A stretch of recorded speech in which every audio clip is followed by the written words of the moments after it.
Le véritable Jésus que l'Église n'a jamais voulu vous montrer au Gigi Benitez. Le vrai visage caché de Jésus. Il y a 2000 ans, un homme a marché sur la poussière brûlante du désert. Un pas après l'autre, sans faste, sans armée, sans trône. Un homme ou peut-être plus qu'un homme. Les évangiles le nomment Jésus. Mais le nom n'est qu'un voile. Le nom n'est jamais le mystère. Car celui que nous croyons connaître, celui dont les vitraux et les statues ont figé le visage, n'est qu'une ombre projetée sur le mur du temps. Un reflet de ce que l'humanité a pu comprendre de lui, mais non de ce qu'il était. Écoute le vent. Sous le sable, il y a d'autres évangiles, effacés par la main des puissants, dispersés par le souffle du temps. Des mots qui parlaient d'un homme venu non pour être adoré, mais pour éveiller. Pour rappeler à chaque être humain la flamme oubliée de son origine divine. Car il n'avait ni beauté, ni éclat pour attirer nos regards, disait Isaïe. Et pourtant, c'est ce visage sans éclat qui portait la lumière du monde. Une lumière sans forme, sans couleur, sans religion. Imagine-le. Non pas sur un trône d'or, mais assis sur une pierre, les pieds couverts de poussière, le regard tourné vers un ciel qu'il semblait déjà connaître. Autour de lui, le vent se lève, soulève le sable et dans ce souffle, quelque chose parle. Pas une voix, pas un mot. Un murmure. Le murmure du silence qui précède la création. Jésus n'était peut-être pas venu pour fonder une église. Peut-être n'a-t-il jamais voulu qu'un dogme ou qu'une hiérarchie le retienne dans leur chaîne. Peut-être était-il venu pour nous rappeler ce que nous étions avant de naître. Avant les royaumes, avant les livres, avant les noms. Regarde à l'intérieur de toi. Quand tu prononces son nom Jésus, que sens-tu? Une habitude héritée? Ou un frémissement, léger, presque imperceptible, comme un souvenir d'un autre monde? Un écho venu de l'éternité, de cet espace intérieur où le temps ne coule plus. Car son histoire, tu le sais, ne commence pas dans une étable. Elle commence avant la lumière, avant même que la première étoile n'éclaire la nuit. Et elle ne s'achève pas sur une croix. Elle se poursuit, ici, maintenant, dans chaque respiration, dans chaque regard qui ose aimer sans condition. Avant qu'Abraham fût « Je suis ». Ces mots, prononcés dans un souffle, sont le code secret de l'existence. Le « Je suis » n'est pas une phrase, c'est une vibration, un feu sans fumée. Un feu que rien, pas même la mort, ne peut éteindre. Ce feu, il brûle encore dans les âmes éveillées. Dans ceux qui, au milieu du vacarme du monde, entendent encore l'appel du silence. Mais ce vrai Jésus, celui que l'Église n'a jamais voulu montrer, n'appartient ni à Rome, ni à Jérusalem. Il n'a pas de frontières. Il marche dans les rêves des poètes, dans les prières des enfants, dans le souffle du vent au sommet des montagnes. Il se tient là, dans l'invisible, entre deux battements de ton cœur. Le vrai Jésus ne prêche pas, il murmure. Il ne juge pas, il éclaire. Il ne demande rien, il rappelle. Il rappelle que le royaume n'est pas ailleurs. Il est en toi, dans cette conscience pure qui précède la pensée. Les anciens textes, ceux qu'on a brûlés ou interdits, le disaient déjà. Le royaume n'est ni ici, ni là-bas, car le royaume du Père est répandu sur la terre, et les hommes ne le voient pas. Ces mots, tirés de l'évangile de Thomas, résonnent encore comme une clé perdue. Ils révèlent un secret. Jésus ne voulait pas être adoré comme un Dieu extérieur, mais reconnu comme le miroir du divin intérieur. Alors, qui est-il vraiment? Un prophète? Un initié venu d'ailleurs, comme l'affirmait Gigi Benitez? Ou un messager intemporel, portant dans ses yeux la mémoire des étoiles? Et si son origine n'était pas de ce monde? Si ce feu, cette lumière qui émanait de lui, venait d'un lieu où l'esprit précède la matière? Les mystiques l'ont murmuré, les gnostiques l'ont compris, Jésus ne parlait pas seulement de foi, mais de conscience. D'un éveil profond, capable de traverser la mort et de reconnaître en chaque être humain une parcelle du divin oublié. Ce Jésus-là ne cherche pas ton obéissance. Il cherche ton souvenir. Il ne veut pas que tu le suives, il veut que tu te souviennes de ce que tu es. Ferme les yeux. Au-delà du bruit de tes pensées, il y a ce silence. Ce silence qui n'est pas vide, mais plat. Plein de vie, de lumière, d'un amour sans nom. C'est là qu'il réside. C'est là qu'il t'attend. Le vrai Jésus, celui du silence et du feu, ne demande pas de croire. Il invite à se souvenir. Il ne dit pas « adore-moi ». Il dit « souviens-toi ». Souviens-toi que tu viens du même lieu que lui. Souviens-toi que tu portes, dans ton souffle, une étincelle d'éternité. Et que cette étincelle, quand tu la regardes sans peur, devient lumière. Alors, prépare-toi. Car ce que tu vas entendre maintenant ne vient pas d'un dogme, ni d'un livre, ni d'un temple de pierre. Cela vient d'une mémoire plus ancienne que le monde. Un écho enfoui dans ton esprit, attendant simplement ton silence, pour se réveiller. L'encre et le feu, l'exploration scripturaire. Au commencement, il n'y avait pas des livres. Il y avait des paroles, des souffles, des mémoires. Des voix qui passaient d'un cœur à un autre, dans la lumière des feux de camp, au bord des déserts, dans le secret des cavernes. Avant que les évangiles ne soient écrits, ils furent vécus. Avant d'être de l'encre, ils furent du feu.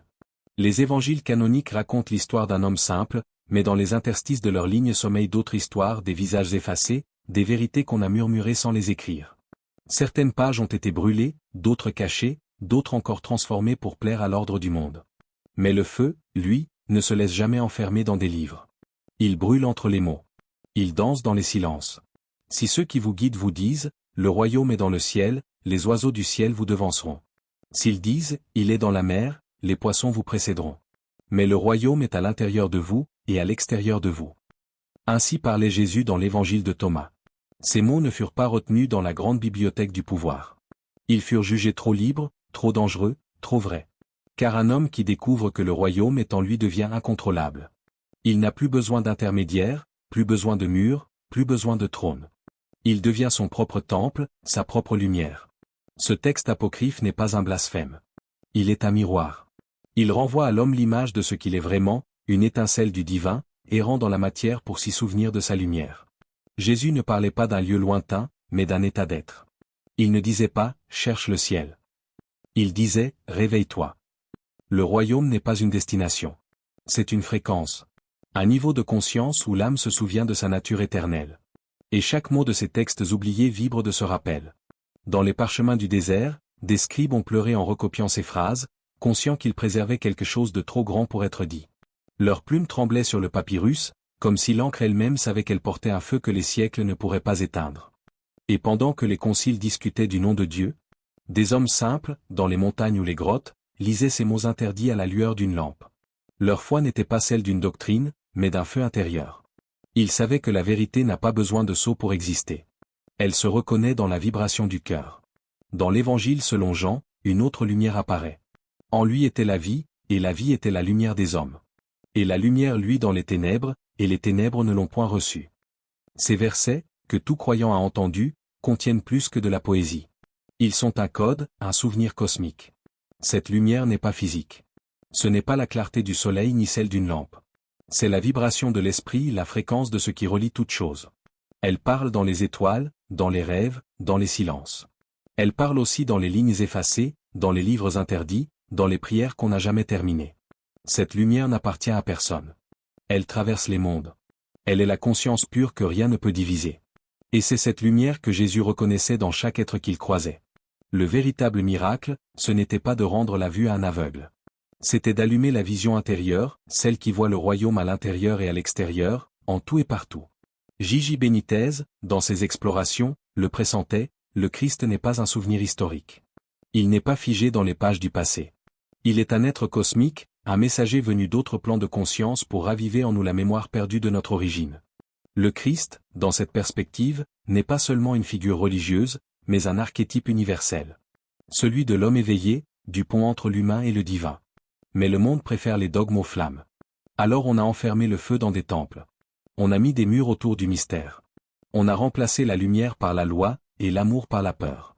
L'Église, née du feu, a oublié le feu. Et les siècles ont couvert les braises d'un manteau de pierre. Pourtant, les Écritures, même mutilées, continuent de murmurer. Elles parlent à ceux qui savent lire entre les lignes. Elles murmurent aux âmes éveillées que la vérité n'est pas dans les pages, mais dans la flamme qu'elle cache. Car le texte n'est qu'une porte, et la porte ne sert qu'à être franchie. Imagine-toi dans une bibliothèque ancienne. Des rouleaux de papyrus s'étendent autour de toi. L'air sent la poussière et le secret. Tu prends un manuscrit. L'encre a pâli, mais le feu des mots brûle encore sous la surface. Chaque lettre est un battement de cœur. Chaque phrase, une étincelle d'éternité. Le silence s'installe. Tu comprends alors que lire ces textes, c'est se lire soi-même. Ce n'est pas l'histoire d'un autre, c'est la tienne, écrite avant ta naissance. Et soudain, tu n'es plus un lecteur. Tu es un témoin. Un témoin du feu. Et dans ce feu, tu entends encore sa voix, claire, simple, libre. Le royaume est en vous, et il est autour de vous. Et tout s'illumine. Les clés du symbolisme caché.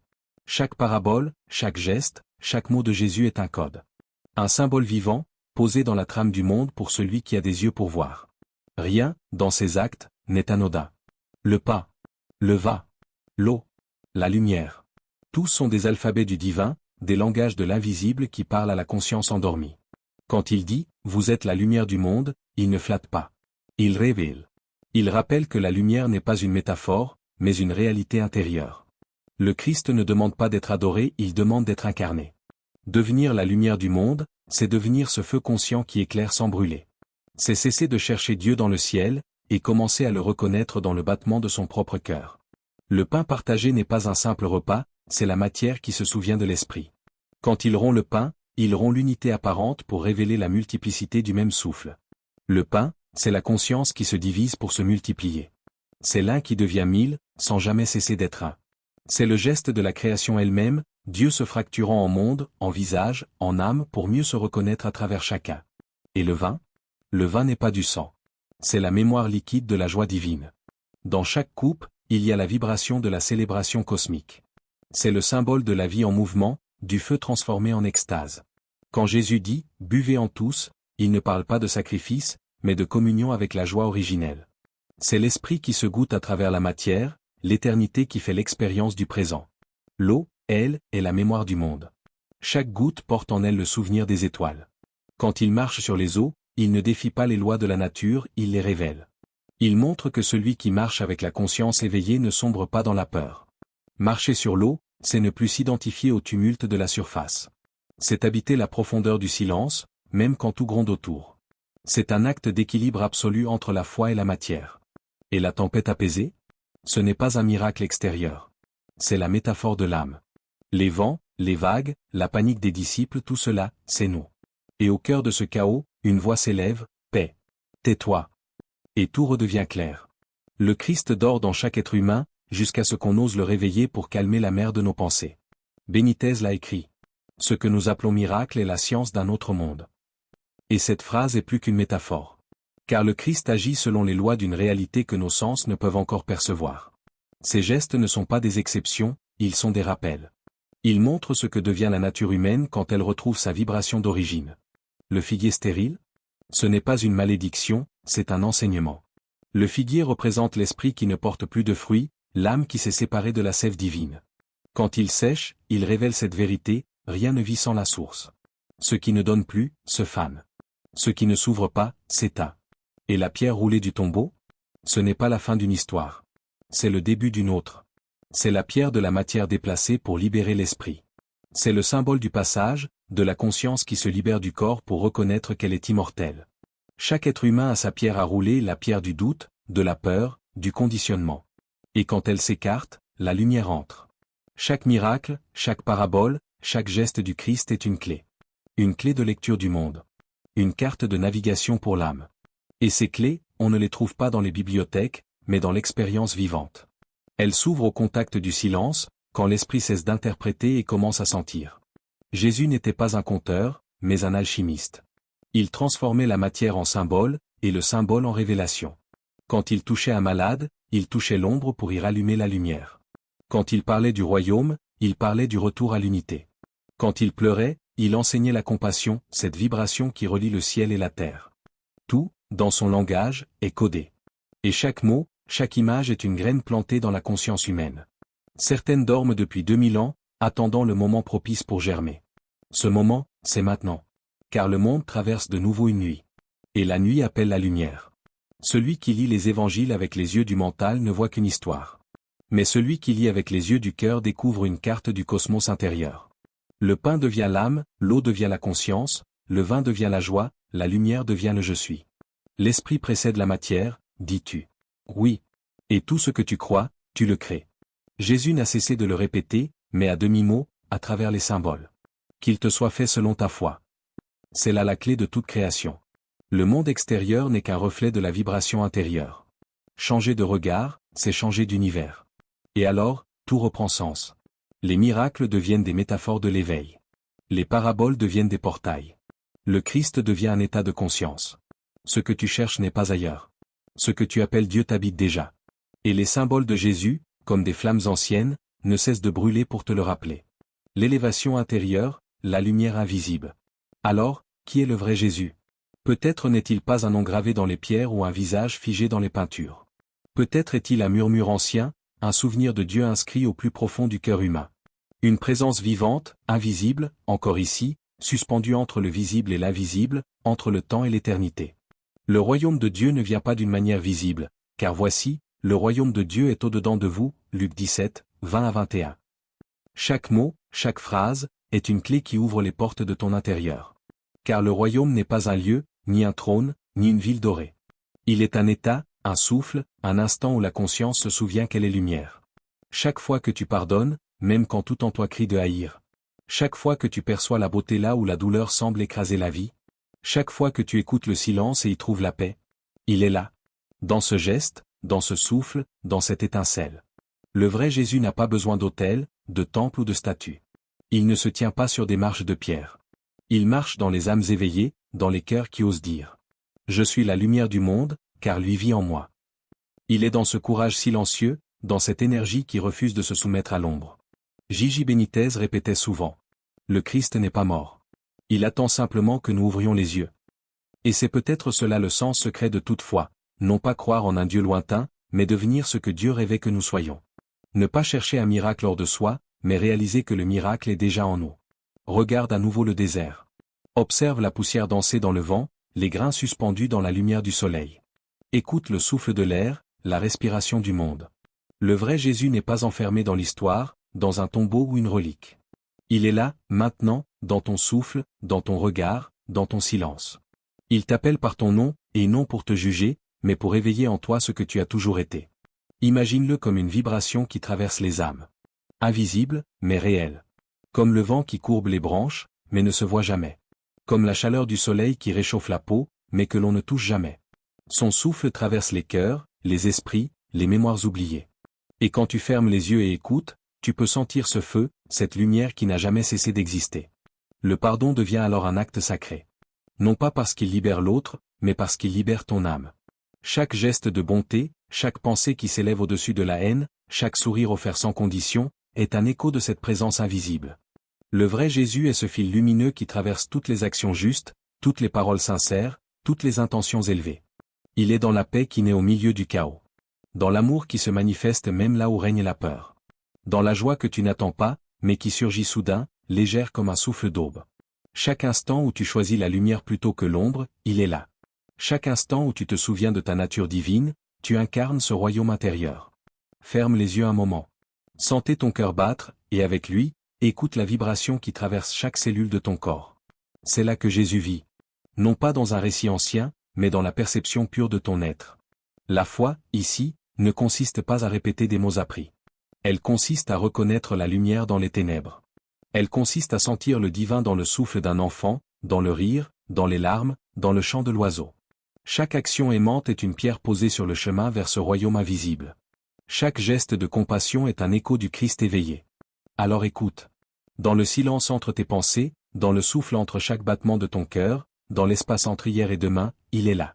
Il n'attend rien de toi. Il t'invite simplement à te souvenir. Et peut-être est-ce la plus grande révélation de toutes. Que le royaume, que la lumière, que Jésus lui-même ne sont jamais venus d'en haut. Ils ont toujours été à l'intérieur. Et quiconque ouvre ses yeux et son cœur peut marcher dans cette lumière dès maintenant. Ferme les yeux encore une fois. Laisse la lumière invisible te traverser. Ne pense pas à ce que tu vois. Ne questionne pas ce que tu ressens. Sens simplement. Car ce n'est pas une histoire ancienne que tu écoutes. C'est la tienne. Celle d'une âme qui s'éveille, d'une conscience qui se souvient, d'un cœur qui marche vers la source. Abonne-toi à la chaîne, partage la vidéo et marque j'aime.